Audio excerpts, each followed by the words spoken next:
ইউক্রেনের সাথে সাময়িক কোনো যুদ্ধবিরতি নয়, শর্ত সাপেক্ষে পুরোপুরিভাবেই যুদ্ধ থামাতে চায় রাশিয়া, এমনটাই জানিয়েছেন রুশ প্রেসিডেন্ট ভ্লাদিমির পুতিন।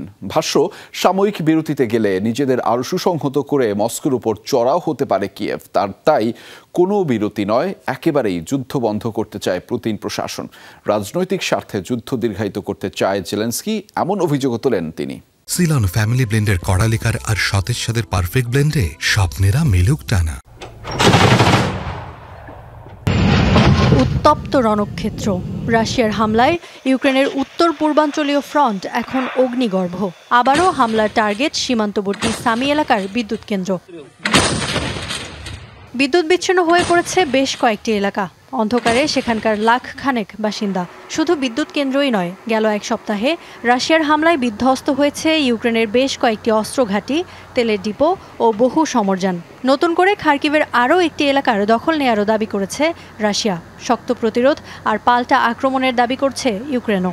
ফ্রন্টলাইনের অন্তত ৮৪টি স্থানে দুপক্ষের মধ্যে হচ্ছে সরাসরি যুদ্ধ। ময়দানে যখন দুপক্ষই দেখাচ্ছে শক্তিমত্তা, তখন আবার যুদ্ধ বন্ধের কথাও তুলেছেন রুশ প্রেসিডেন্ট ভ্লাদিমির পুতিন। তার ভাষ্য, কোনো সাময়িক যুদ্ধবিরতি নয়, একেবারেই সংঘাত বন্ধ করতে চায় রাশিয়া। তবে ইউক্রেনকে মানতে হবে শর্ত। দোনেস্ক, জাপোরিঝিয়া, খেরসন ও খার্কিভ থেকে প্রত্যাহার করতে হবে সেনা। মস্কো সফররত ইউরোপীয় নেতা হাঙ্গেরির প্রধানমন্ত্রী ভিক্টর অরবানের সাথে বৈঠকের পর এক সংবাদ সম্মেলনে একথা বলেন তিনি। শর্ত সাপেক্ষে পুরোপুরিভাবে যুদ্ধ বন্ধ করতে প্রস্তুত রাশিয়া। তবে কোনো ধরনের সাময়িক বিরতিতে যাবে না রাশিয়া, কারণ বিরতির সময় নিজেদের শক্তিশালী করে আবার মস্কোর দিকে অস্ত্র তাক করবে কিয়েভ। তা হতে দেওয়া যায় না। এ সময় স্থায়ী যুদ্ধবিরতিতে না পৌঁছাতে পারার জন্য জেলেনস্কিকে দায়ী করেন পুতিন। বলেন, রাজনৈতিক স্বার্থ সিদ্ধির জন্য ইচ্ছে করেই যুদ্ধ জিইয়ে রাখছেন ইউক্রেনের প্রেসিডেন্ট।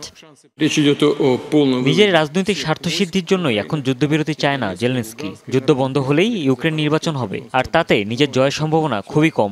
তাই ইচ্ছে করেই যুদ্ধ জিইয়ে রাখছেন তিনি। গেল সপ্তাহে রাশিয়ার সাথে যুদ্ধ বন্ধে একটি সমন্বিত পরিকল্পনার কথা জানিয়েছিলেন জেলেনস্কিও। তবে এই ইস্যুতে এখনও কোনো আলোচনায় বসেনি দুপক্ষ।